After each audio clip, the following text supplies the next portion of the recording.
Ladies and gentlemen, welcome to a new episode of Hot Mic. We are live from the Poly Pavilion. As you can see behind us, the main stage is being built. Everything is getting ramped up and ready for the $2 million tournament. And I've got a incredibly talented desk next to me, some of the most decorated players in the history of Call of Duty. First off, Cap, how you doing, pal? Feeling good, man. We got some good practicing at our boot camp. Feeling excited for the tournament. Yeah, we're going to dive into the boot camps a little bit for the guys that were at one a little bit later in the show, but good to hear you're doing well. Slasher, how about you, pal? Doing good as always. Excited to be here. It's champs time. It is champs time. It's money season. Now, Pat, I got something for you, and I'm going to be honest with you. Got something? I went to Twitter earlier today, and I saw your tweet that you wanted your Twitter cookie, and I had two thoughts. Either I was going to eat this in front of you and be a jerk. Why would you do that? But considering how your year has gone. I've had a rough year, too. I want a cookie.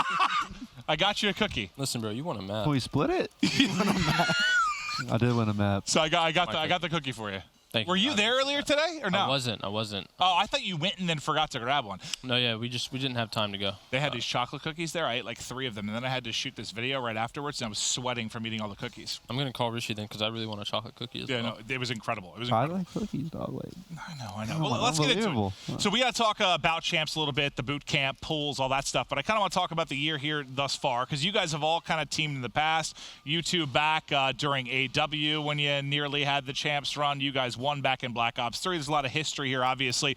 But Pat, I want to start with you this year. What has gone on for you, Patrick Price? Just for me or my team? Well, your team. Like it's been a bit of an off year. I just want to kind of hear from your point of view what the hell's going on. Yeah, I think my team was like really centralized on playing the game correctly with a lot of strategy. I think that's what let us excel in World War II. Moving to 5v5 with Black Ops 4, I think it was just an entirely different paced game, different strategy to play. It was kind of anti-strategy. It was more so just team fights and trading. And I don't think our team comp originally was like really well. We were underperforming individually also in the beginning of the game. We made a roster change. We dropped App. We also dropped Adam at the time, and then picked up Pharaoh Decimate. Things still just didn't click, didn't feel right. It's just kind of been like not having personnel that works together and as a cohesive unit that a lot of these teams in 5v5 do have, and it's just been rough. And we've heard all year like teamwork roles, like that's so important. You guys haven't found that right click, I guess. But do you feel there are some similarities to last year? Whereas like last year you guys did have really rough spots and somehow made a champs run when nobody had you picked to do it? Yeah, I mean, I think after, like, if you look at last year when we made that first roster change where it was me, Adam, Assault, and App, like, we were really good early on. We thought we were a powerhouse. We only lost to Rise in Grand Finals, and then we kind of just, our S&D went away. And we were still really strong in Respawn, and it was just our S&D that was lacking. But this year, I mean, the difference is just we haven't been able to find, like, a consistent game mode, a consistent, like, really confident veto process, and I think that's what's caused us to struggle. And again, our S&D was bad this year as well. We've kind of always had these mid-year humps in search, but I swear to God, if you somehow make a run here. Got to get a blessed bracket. Yeah, it's still possible though. I'm never gonna count you out. It's possible. But Sasha, what about you? Do you feel, I guess, for you coming into champs, maybe some similarities to last year in the sense you won a lot of tournaments last year, best team throughout most of it. Won a lot of tournaments this year, best team throughout most of it. Kind of the favorite going into champs yet again, right? Yeah, it's the exact same thing. I feel like most of the people are picking us to be the favorite of the event and win, just like last year. Last year we also won 2 events back-to-back and then went to Season 2, didn't win that. So basically that was like Miami. So I'm hoping to not repeat last year, though. Is the mindset a little bit different for you maybe this year versus last year going into champs? I think the way I approached it was a little bit different. Like, I think I got a little lax myself last year because we were so good. I kind of just let people rock, I guess you could say. But this year I haven't let that go on at all. You learned that lesson last year, I imagine. So we'll hope this works. Yeah. This approach works. Thanks so much for letting me rock last year and win 150 grand. I'm going to toss you a bone. Shout out to Austin. Yeah, shout out to you. Thank you. You're welcome. That was really nice of you, Austin, to do that. Now, Cap, for you, one of the most decorated players of all time. This year has been kind of a down year for you, like Pat. You've got, what, 3 top 16s this year? Yeah, 3 top 16s. Started the year hot. Well, I was last year technically, but started the season hot at Vegas with the United. Got second. 3 straight top 16s, and then even at Miami. We looked promising at Miami. We Played 100T in our loser bracket match. Got knocked out, won game 5. Coulda, shoulda, woulda won that. Something I don't want to talk about really, but and that wasn't top 16, but it was 10th, which was last in the actual bracket. So. But do you feel you guys have been getting better and better? Yeah, well, that's the thing. Like we play well for the most part against like most teams, like even in practice, and then like some of our matches. But we just never put together a run. But I mean, since we picked up Lamar, we definitely have more structure, more consistency to our team than we did before. Well, how important? All right, so when this team kind of came together and you added Lamar, like it feels like you have like the veteran leadership thing nailed, like, right? Like yes. You have world champions across the board. You have you and App who have won together. You have Attach who's won, Accuracy who's clutch in big moments last year. Do you think that type of leadership and experience is going to be more important at this event than like any other time this year? At Champs, people do kind of end up playing a little different, kind of get caught up in the moment sometimes. I think our team with all that experience shouldn't. Yeah, we shouldn't. Who knows what actually happens? We'll see. But that's something we should be able to avoid. And I mean, yeah, like in practice though, you can just tell we're well structured. Like we don't let. Also, talk about how we let people rock last year. Our team, we don't let anything rock. If something goes wrong, we're talking about it. Like it's not going under the radar. We're figuring out what went wrong, what we got to do better next time. You see yourself as kind of like a dark horse this weekend? I do. I kind of do. Yeah, no, I think a lot of people would. A chance to make a run. All right, so let's kind of transition from talking about this year more to just leading right into Champs. I kind of want to talk about the boot camps because obviously if you look back to playoffs, 3 of the teams of that Optic boot camp get top 3. Like the boot camp paid off for a lot of the squads. Yours ended up being what? It was you, Optic, FaZe, LG was the boot camp, correct? Yes. Overall thoughts on kind of how that went, learnings for your guys' squad? I think overall it was kind of even all around between the 4 teams. I don't think anyone really stood out. Everybody always says that. Well, I've heard different from like apparently the boot camp from before Miami. Apparently Optic was clear cut the best team there. Yeah, well, and then I the other think team 3 said they won like 70% of their maps or something. And then the other 3 got top 3, and Optic didn't. So I mean that's like, but I don't know. Like obviously you can't tell the boot camp at the end of the day. Tournaments like this, it just comes down to who shows up that day. Well, I mean, I think that's pretty impressive, though, if you're playing even with, I think, 3 teams that most would consider better than you, at least if you look back to Miami. Do you think that was such a, I guess, do you think that was a really good spot for you to be in, considering, you have 3 teams that many would consider better than you could learn from? Definitely. Originally, I think we wanted to do a boot camp with, like, Hunter T and Gen G. We were, like, talking about that. But then that fell through because, Gen G did their own. We weren't invited to that. And then, but still, the fact that we got to do that boot camp with those 3 teams was definitely great practice. Definitely good to get like more land practice again before the tournament. Okay, well, let's talk about the other boot camp that went down. That was the Gen G one, which you mentioned was Gen G, E United, 100 Thieves, and Reciprocity. Slasher, from your POV, first and foremost for your team, how much did it pay off? I think it was good. I think at this point, though, of the year, like the boot camp is more so just like getting rhythm. You don't really learn too many new things at this point if you don't know.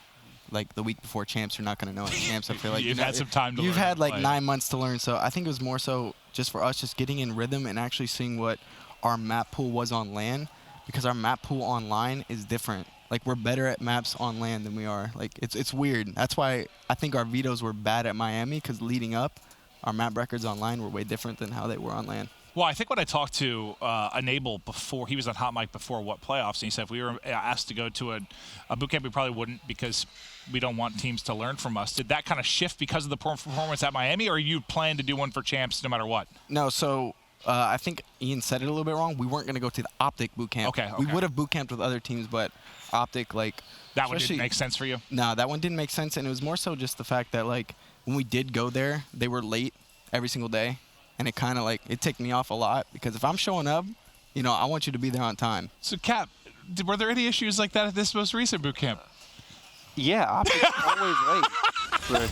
No, I've just heard from a couple players that there are more issues with Optic with that. I mean, dude, it's like we expected it. Optic is always late. Like, it's that simple. I'm like, every player knows Optic's late, like the scrims, like more than most teams. Like that's why I didn't want to go to that boot camp though, because that just throws off the whole rhythm. You'll show up and start playing a team, and then you'll sit around and wait an hour for them to finish their series. Well, were you more impressed with how it went with the Gen G boot camp? Yeah, it was a lot smoother. I feel like the teams for the most part tried to get everything going on time. We started at 10 a.m. actually most days. Interesting. So that was good to get my schedule adjusted for this weekend. All right. Pat, from your POV, you guys didn't have any kind of boot camp really leading into this, right? At least not on the level these guys did. No, we did not. Well, I guess I would think you'd be the last team that I want to bring to like a top boot camp because you have a lot of talent. The last thing I would want to do is help your team improve. I guess if I was 100 Thieves, Optic Phase, like the last thing I want to do is help Envy in that particular spot. But what was the prep like for you guys? A little bit different, I assume, than the boot camp. I mean, yeah, it was like routine, just scrimming online, same practice. What was sucked about it is the pool of teams that we could play online with 8 teams, like top teams at a boot camp, was obviously a lot worse. But I mean, that's what happens when the last 2 months we've been an underperforming team.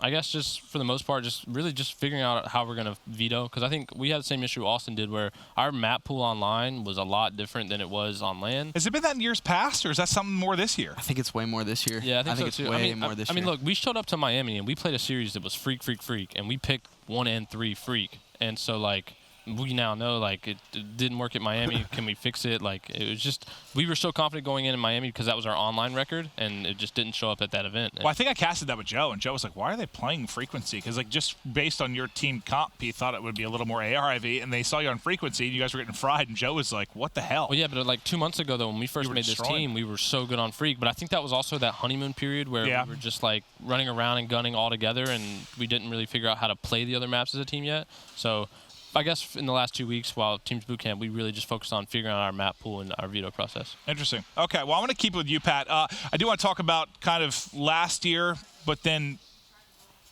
leading into this year, because last year, you win champs. You obviously kind of cruise through the bracket. You call it the blessed bracket. You call it whatever you want, but you get the win. We talked about your struggles this year, but I guess I want to know, is there a moment where you think things kind of fell apart for, like, Envy? I know you've had different teams, but is there a spot where things kind of broke for you that led to these results? I don't know about for me, but I think for our team it was Fort Worth. We started super hot in pool play, and then we choked a Game 5 round 11 to Rec, which would have gave us that #1 seed, and then we went into bracket play, like instantly lost to Red Reserve, instantly lost to Heretics, and was out of the tournament. I think that was a tournament that we really, with that roster where we still had App and Adam, like we really could have made a run that tournament.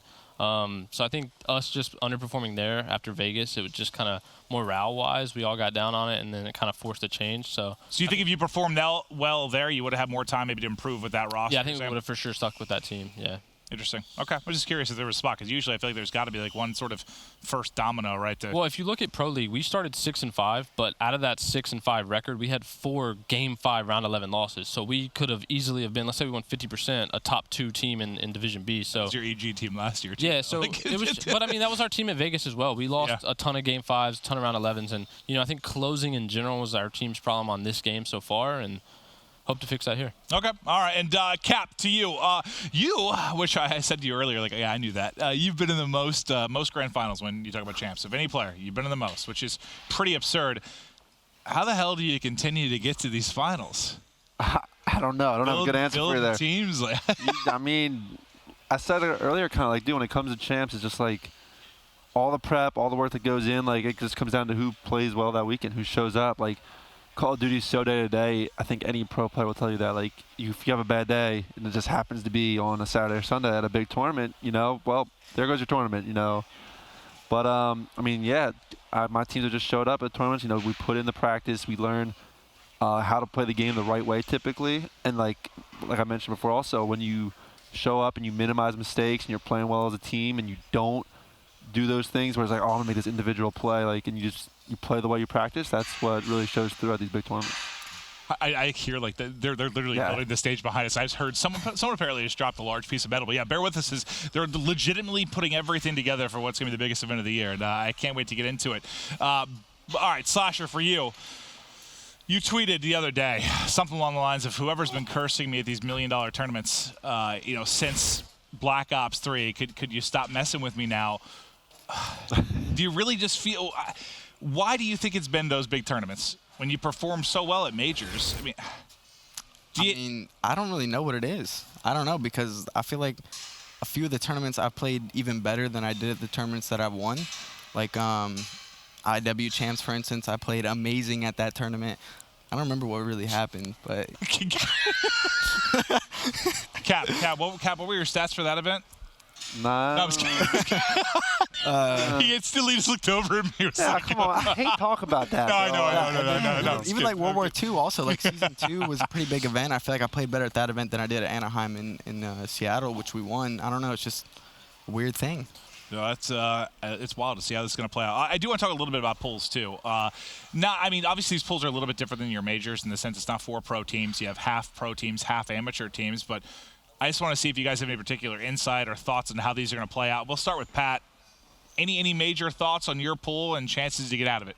I think our pool has Sage and Legend status, but I think Sage is like that team that has upset potential. I think they got 4th at Anaheim. You know, they got a pretty good roster of guys that barely lost the PLQ. Kind of, they played last year. I think we played a majority of this team at Seattle last year. They were called like EZG Blue or something. So I mean, we have some history playing those players, but I mean, I don't know. Yeah, I mean, it's like Cap said. I mean, it's champs. You know, a given day, players show up, some don't, and that's just kind of what draws your tournament. Before we talk about your 2 pools, I kind of want to get to a different topic here, which they got a little bit later in the show. But do you think, with the change to 5v5 in this particular title, it's all about having the right roles, having the best teamwork? Do you think it's easier or harder maybe for an amateur team to make a run? Have you guys thought about this at all? I don't think it's necessarily 5v5 and the roles. It's 5v5 and the roles on this game. And I think this game kind of, yeah, it is because it's so talent heavy and so like, you know, AM teams, let's say they went 5v5 and most of that AM talent got picked up by pro teams, which happened. I mean, we saw a BZ transition, Simp, Cell. There's a ton of players, and kind of taking away talent from that AM pool just gives it's harder for them to build a good team. So it's definitely possible. And I mean, we kind of saw that coming last year when we knew this transition was going to happen, like how good the AM teams could actually be. Well, I guess I've always thought, like, we've always talked about how the biggest advantage maybe for a pro team versus an amateur team is not usually the skill. It's usually the teamwork is just way better. You guys play at a faster pace. I would think with 5v5 and this game being more teamwork than ever, like, I haven't put a lot of stock in, like, an amateur team making a run personally. Yeah, I don't think it's any harder or easier than in the past. Think it's the same? Okay. I think the big thing is just, like, this game's, like, all about teamwork, team shotting. And, like, past years, I would always tell you, like, you have to make the right play. Like, you can – it's like I hate the quote, but it's like people are like, you can do things wrong as long as you do them together.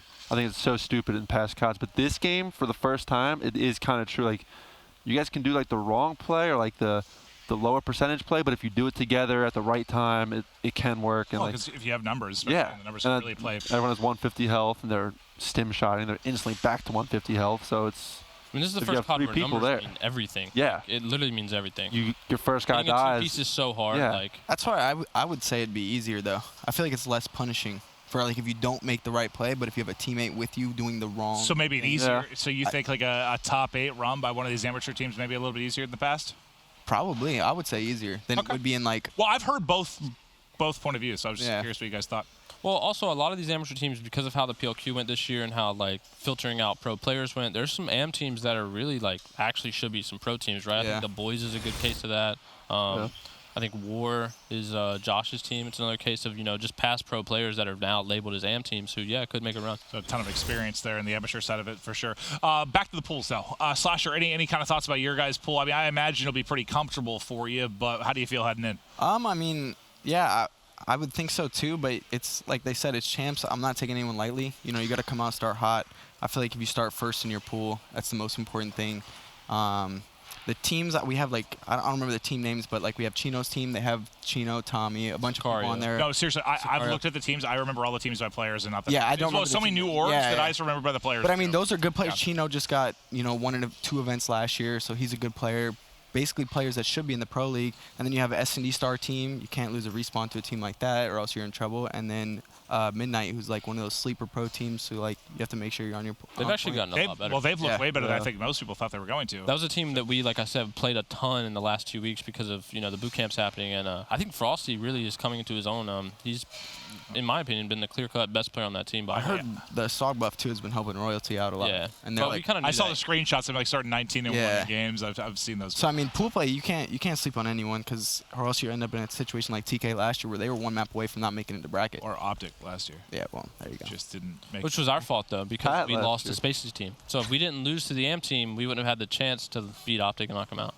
Yeah, even though they had to win 1 map and they couldn't. But Pat and TK almost didn't make it out of pool and know. ended up the finals match. You never know. Dude, you never know. That will go down. I'm pretty sure we look back at this 10 years from now. It's the weirdest event of all time. Oh, yeah. Yes. It's so strange. I think so. Cap, I bet you does. Cap, what about your pool? I mean, I'm feeling confident. Like, we've actually, Bob was actually found some VOD on those teams, so we've done our research from Miami and Anaheim.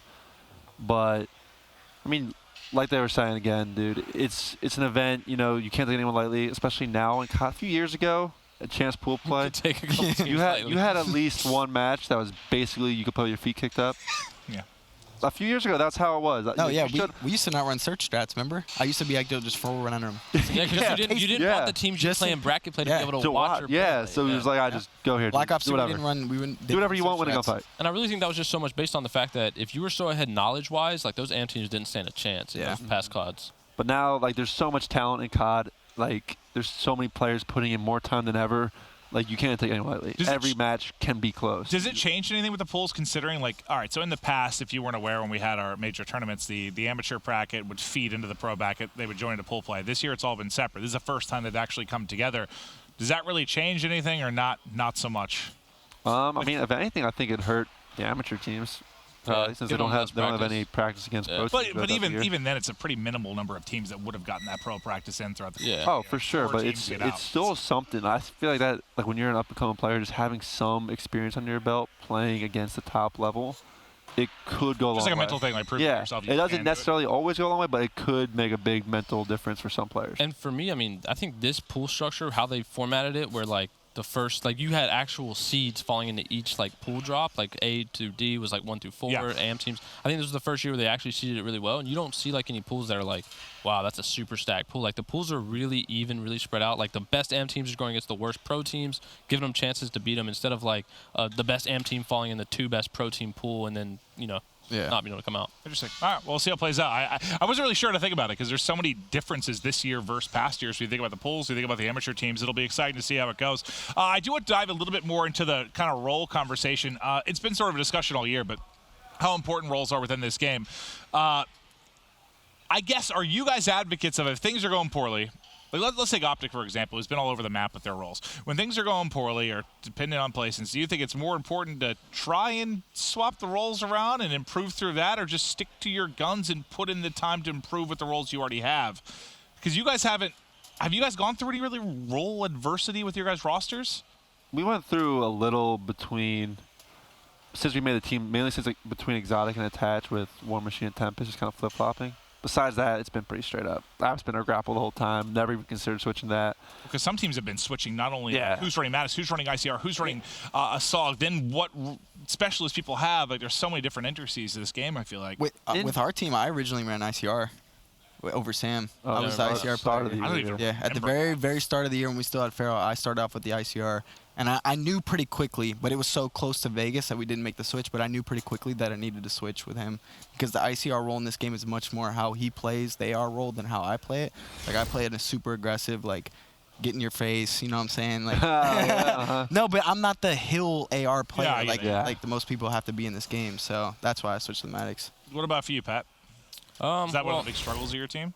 Yeah, I mean, essentially, we had Kyler and App in the beginning, and I think there's a similar issue with Kyler and Jerd now, right, where you have 2 grapple players and, or 2 players who would exceed on grapple, and kind of making that work is tough. And, even when we made our first roster change, like I had to run the ICR, and it just, just jumbling guns and specialists. I mean, I think it's just this game specifically because some players are suited for something like grapple, right? That's the easiest one to use as an example of, like, I think App now being on a grapple, he's really, really good. Like, he got way better with the SOG buff, especially. But, I think it just matters with the personnel on your team. And I said this before, like, before the buff, before the SOG buff, I think 100 Thieves had, like, one of the best, like, rosters in terms of, like, filling each specialist, each role. I think that's why they did well for so long. And, the SOG buff happened, and they underperformed at Miami. So, I mean, it's just kind of like your team being built around what the meta is at the time is really important. Okay. I think a lot of teams also, I want to get this in, but a lot of teams have like a bad performance or even just bad practice for like a few days and just like try to switch roles. Like, oh, this will fix it. Like, right, yeah. It's not how it works. You got to understand, like, you're going to make mistakes. You got to learn, fix mistakes. are you playing right and still doing bad? Or Yeah. are you, like, actually playing wrong? Because if you're playing wrong and you're changing roles, you're just For the most stupid. part, like the specialists doesn't really matter. You know what I mean? No, I mean grapple's the really one that's influential. Other than like that, if you're flipping, like it'll make a small difference, but usually if you're playing, like if you're getting smoked consistently in practice or tournaments, like it's just you're not playing well. Yeah. Like it's not. Well, I thought even like I guess what got me thinking about this is like even like a team like Optic, like they would get a top 3 finish, and we're still trying to change things. Like some teams are doing well and still trying to, which is interesting. Well, I think Optic was also trying to live up to their Vegas, like. Yeah. But like the thing is, for me, like, wasn't S&D their clear-cut best mode at Vegas? Well, I think it was Dashy and TJ were like top 1 and 2. Yeah, and I mean that's why they were winning so many series. I watched them win a bunch of Game 5s. Like they're changing respawn roles because they can't win S&Ds anymore. I don't know. No, that is a little bit strange. All right, one interesting topic. I guess I don't know if there's any teams you guys are really gunning for, because I know you have the history with Optic. We can't play them champs until winners 3 or losers 3. Is that how far it would be? I didn't even realize that. Looked? Yeah. So obviously he's kind of gunning for him. So that one stands out for me. But Cap, for you, it's been a while now, but obviously Simp coming in for you on that E-United team. There was all the drama with you and Clay. Now you've had to watch them win an event as well. There's got to be a little added want to knock them out of champs, want to beat them at champs, right? I mean, yeah, it'd be awesome. Yeah. It hasn't really been something on my mind. I was curious if it was. I truly have not considered I really want to play you. I really want to beat them. Because where we are right now, we're not one of the top dogs. We've had a few rough tournaments, so I'm more so just focused on just getting better as a team, not beating a specific team. Yeah, that makes sense. I just wondered if after they won, it's a little more God, I just would love to match up with them and just smoke them at champs type thing. It would be awesome. I would love to play them. But not the focus. Not the focus. Definitely not. Anyone for you, Austin? I guess you don't really have I'm trying to think if there's anyone that even stood out to me. Not really. Nah, I mean, I guess you could say Pat, but I'm not too worried about him. I mean, you said that last year and you couldn't even make it to me, so. Well, I actually didn't say that last year. Hey, and when I did play you, I beat you in 2 best of 5s in the final. Speaking of last year, that is going to take us to our TCL clip of the week, and this is going to be Pat winning last year. Austin, brother. Watch this, brother. What? Wow. A BD. Lamar. What a year. Oh, yeah. I still can't believe you guys won. Mind blown. I still really can't believe you guys won. Yeah. At the time, yes, I was. All right, well, here's the thing, man. We matched up against TK so well. We knew, if we played Rise or FaZe, it would be so much harder for us. Chalked isn't the word. A lot harder. The way we matched up against TK was veto process. Our best maps were their best maps, and everything just worked out like that. And we got them 3 times. So last year was super matchup heavy. Yeah, it actually was that. Because I think TK would beat us in the head-to-head, but we were better against every other team than they were. Yeah, you could say we would beat TK, TK would beat them, but they would beat us. It's like a triangle of matchups. Because of map pools. I like that. Did you feel a lot of just kind of back to the champs win? Did you feel a lot of extra pressure kind of heading into this year when you talk about the Pro League qualifier and trying to compete, keeping that squad together? I did and I didn't. If it would have stayed 4v4 in the Black Ops 4, I would have, right? I think Envy went through that in the Black Ops 3 to IW thing where they kept their same team, had some turmoil in the middle of the year, and then made it work at the end, and they wanted to defend the title, right? But with it going 5v5, I think it was just an entirely new era of Call of Duty where you couldn't even compare. We're back. We're 3 of the 4 defending champions of last year, but it's kind of hard to say we're defending the title when it was 44 and 5v5. They're completely different. Yeah, it's apples and oranges. All right. Well, I think we're actually going to get right to the community comms and I just wanted to show that clip because I knew Piss Off Slasher. You might like that too. All 3 of you are legendary leaders in your own right. Which 2 up-and-comers are your picks to be future big-time leaders? So I think we're focused on your young guns. The guys have been in the league maybe a year or 2. Is there anyone that stands out, the next Slasher, the next Cap when you talk about leadership? I actually saw this tweet when it was tweeted to us. Okay. And I was thinking about it. I don't know. I don't have a great answer right now. I don't know about leader. I don't know who comes to mind. A player who I think could really run. Is so young, can run Call of Duty the next few years. Is probably Simp. I think. He has the most potential of a player coming up. Yeah, but he's not. Though. Yeah, that's what I was saying. I kind of interpret it differently. I wasn't thinking so much leaders because I don't really. The leader one's hard. Right. The leader one is hard because I remember when I was on E-United, and Brian Saint was our coach. He said something. I think it may have been on Reddit or something. I don't know. But he got a question like this, and he said Alec was someone who could be like that. But I thought about that. Do you consider him an up-and-comer though? Yeah, I don't even know if he's an up-and-comer anymore. But he could be considered one in the future. But I don't know. Alec, I will say he does have potential to be one. But one of his problems for it is he won't call you out by name, which I think is a big thing. Like, if you see someone mess up and you know who it is, you got to be like, yo, why did you do that? The reason I think that is, though, is I feel like all these players that are coming up on teams where there already are leaders. Like, you're looking at Priest, right? Like, all these really good players who are starting to come in, and Simp even coming with Clay and Alec. Like, you're not coming into a team where you're, like, having to be a leader. You're coming in, I'm a soldier, I'm going to play, get kills, dude. You know, there's just not been a chance for anyone to come. I get it. You don't know if someone will be a leader until they're like thrown to the wolves. Sometimes they have to be that leader. Okay. All right. This one is for all of you, and not including any of you three. Who do you think is the best champs player? Apathy. That's a good answer right there. He's definitely up there, yeah. Apathy? Apathy. I think he's one of the most consistent champs players for sure. Look at his results. App's definitely. Outside of what? What did he do in Ghosts?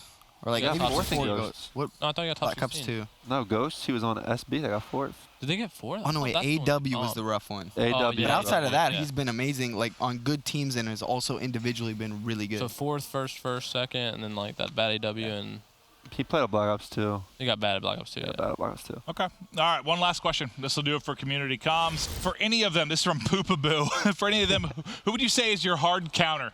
Do you have one? Do you have someone that just shuts you down? Even if you did have one, would you admit it? I read this. I don't really think I do have one, truly. But if I did, I probably wouldn't admit it right now. So Austin's to the like, world to know. Yeah, you better say me. I don't think that at all. You better say me. Honestly, I think like my hard counter is like bad teams. No, like for Wait, it is harder to play against bad teams. I like it's not so much like mental thing is like you're going as hard, but like you just like I don't know what it is. It's off. You're like, okay, if I'm in their shoes, I'm making this play, and they're not doing that. You're right. like, I've seen that, and that's where me personally had a big struggle in this game. Like where you're just anticipating the smart play all the time, and you're like you die to a dumb play, and you're just like, yeah. All right. I mean, I think it's hard to say you have a like. So your hard one counters player. are dumb players. Okay, I get it. Yeah, I think People are just gonna mess up your timings. Yeah. Like 2 seconds late, you're like. That's why I hated playing App for so long because he played like that. App I put App in like 10s recently. I was like, he's just like messing with me. Like, it's like he's almost trolling me. Like, he's just throwing up every time. He's an annoying player. That's why Krim hated him in AW so much. Hated him. Well, gentlemen, thanks for coming on and good luck to all of you. Thank you. Pat, are you gonna make the run? How many you got, Cap? Like 6. No, I mean, no. 2 rings. Like 6. 6? Okay. Well, I was just saying I had 2, and I know Austin didn't. So, Austin, this is your last chance. I should have 2. Plus club. I should have 3. Wait, Cap would have 3, yeah. Yeah, but you wouldn't. I got this year.